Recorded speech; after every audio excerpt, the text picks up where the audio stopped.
The stage has been set for Colorado's 2019 spring game.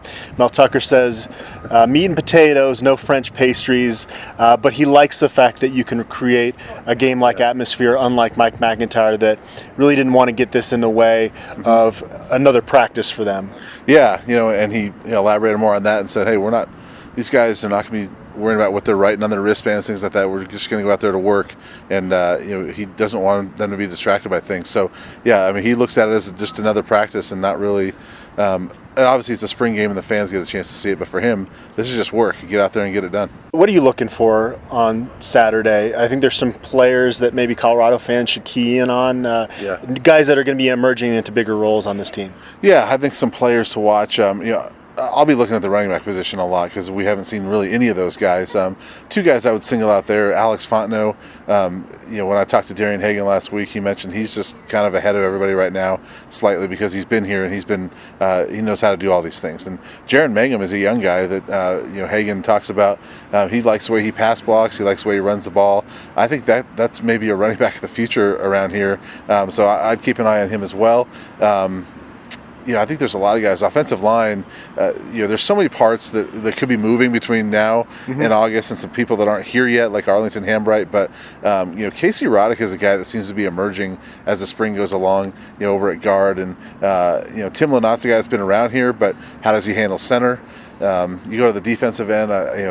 John Van Diest is a guy that has been running with the ones at inside linebacker, and so how does he look next to Nate Landman? He's a guy that I'll be watching, and that safety position is pretty wide open. So you can just throw out almost any safety there. Yeah, I would throw Jalen Harrison there. He really looks the part. He had some catches in that second spring scrimmage. Does he get implemented and look good in the passing game? Right. William Sherman at that new weight that he has. I think Colorado fans are going to be that paid really close attention to his development are going to be really impressed with how he looks now. How big he is, yeah. Defensively, I had a chance to talk to Tyson Summers earlier this week, and he said no one's made a bigger jump this spring than Jalen Sammy. How does he look in the trenches? Because he's such a key piece. I know they get some big bodies coming in, but they're going to definitely rely on him a lot this season. Yeah. And, you talked about the safety position. Darian Rakestraw, is he in the right place where he needs to be all the time? I think that's another guy that I'm really anxious to see out there.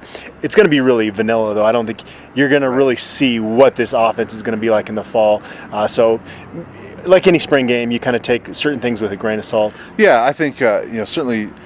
I think it'll be vanilla scheme-wise, things like that. But I think that this is an important spring game to really watch guys and just see how they perform. And there are so many positions like running back and safety where we just haven't seen anybody yet. And so I think it'll be important for fans to kind of watch those positions and see, okay, who's actually looks like they're ready to play. I mean, they'll look different in the scheme later on, but how do those safeties look? How does Trey Udofia look at a safety position now?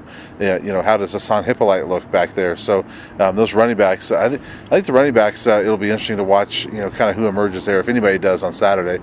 And one last guy, he's been around forever, but Steven Montez has never had good spring games. That's true. And we've heard so much about how well he's done this spring. He had a really good scrimmage the other day, 15 of 19.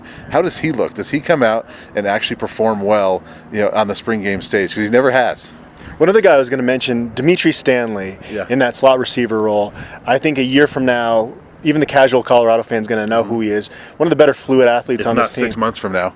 Yeah, no, he's a guy that I'm really excited to see because he's simply fun to watch play football. Yeah, he really is. And, Darren Chevrini told me this spring, he goes, look, the sky's the limit for that dude.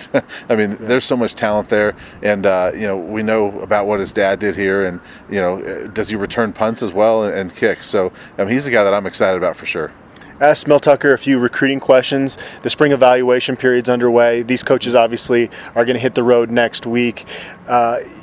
One thing he said that I found interesting is he understands that recruits want to wait and see how this staff is going to do, and he understands that any commitments they get right now are verbal and that they're going to have to show some things on the field this fall. Yeah, they really are. I think that's what is part of that sense of urgency. We hear about the honeymoon period, that he was asked about that very first day, and he and Rick George were like, there's no honeymoon. We got to win now.